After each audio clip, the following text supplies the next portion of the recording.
5 ঘন্টা হয়ে গেলেও গোসাপ বাড়ির ঘর থেকে বেরোয়নি। আতঙ্কে কাটিয়েছে চাপাদানি SM রোডের বাসিন্দা সরিতা দেবী ও তার পরিবার। অবশেষে সমাজসেবক বিক্রম গুপ্তের ফোনে সাড়া দিয়ে ব্যান্ডেল থেকে গোসাপ উদ্ধার করতে হাজির হয় পশুপ্রেমিক চন্দন ক্লেমেন্ট সিং। বেশ কিছুক্ষণের চেষ্টায় বাড়ির ভেতর থেকে বড় আকারের গোসাপটিকে উদ্ধার করে বস্তার মধ্যে ঢোকাতে সক্ষম চন্দন। কয়েকবার আঘাত করতে গিয়েছিল সাপটি, কিন্তু চন্দননের কসরতের কাছে হার মেনেছে প্রাণীটি।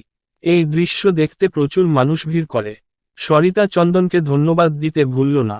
আতঙ্কের হাত থেকে বাঁচিয়েছে চন্দন। চন্দন জানায় এই গোসাপকে বাঁচিয়ে রাখা দরকার, তবে বাড়ির মধ্যে নয়।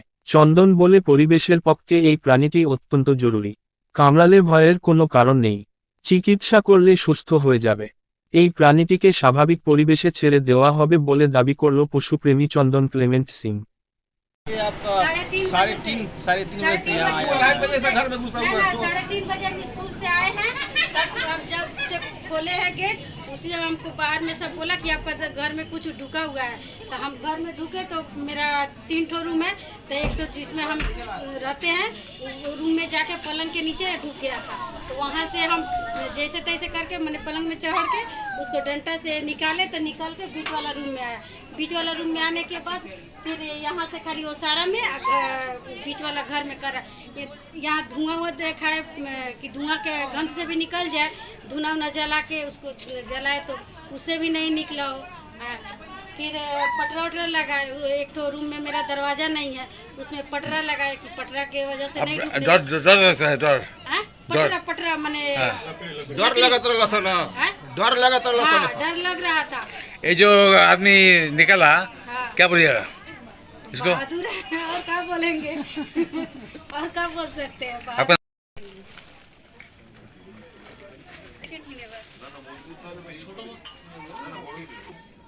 एक तो बस्ता निकाला, बस्ता निकाले वो। उसा हट जा ये लोग आइल बा निकलवा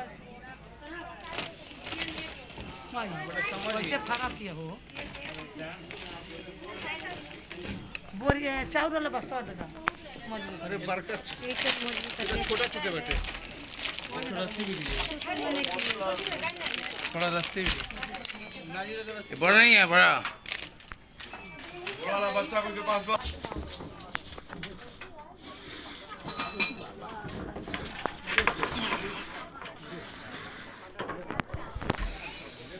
समझ गए लोग।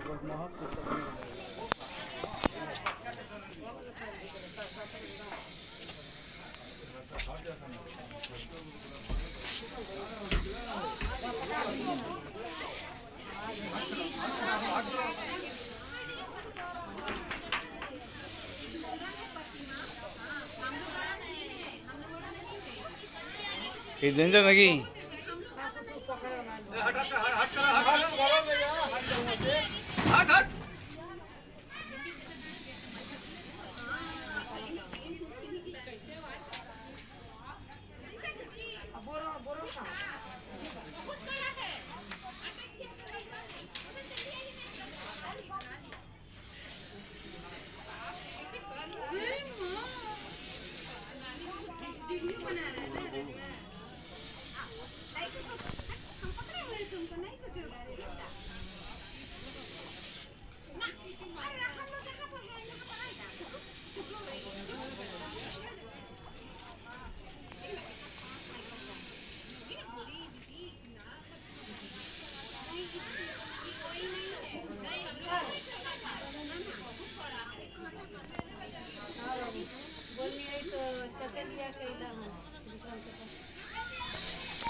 বাড়ি বাড়ি হচ্ছে বেঙ্গল মনিটর লিজার্ড, বাংলায় বাংলায় বলে গোসাপ, হ্যাঁ গোয়ার গেলও বলে।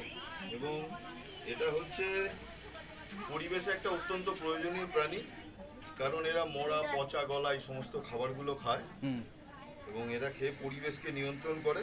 হুম এবং সাপের ডিম, সাপের বাচ্চা এই সমস্ত এদের খাবার।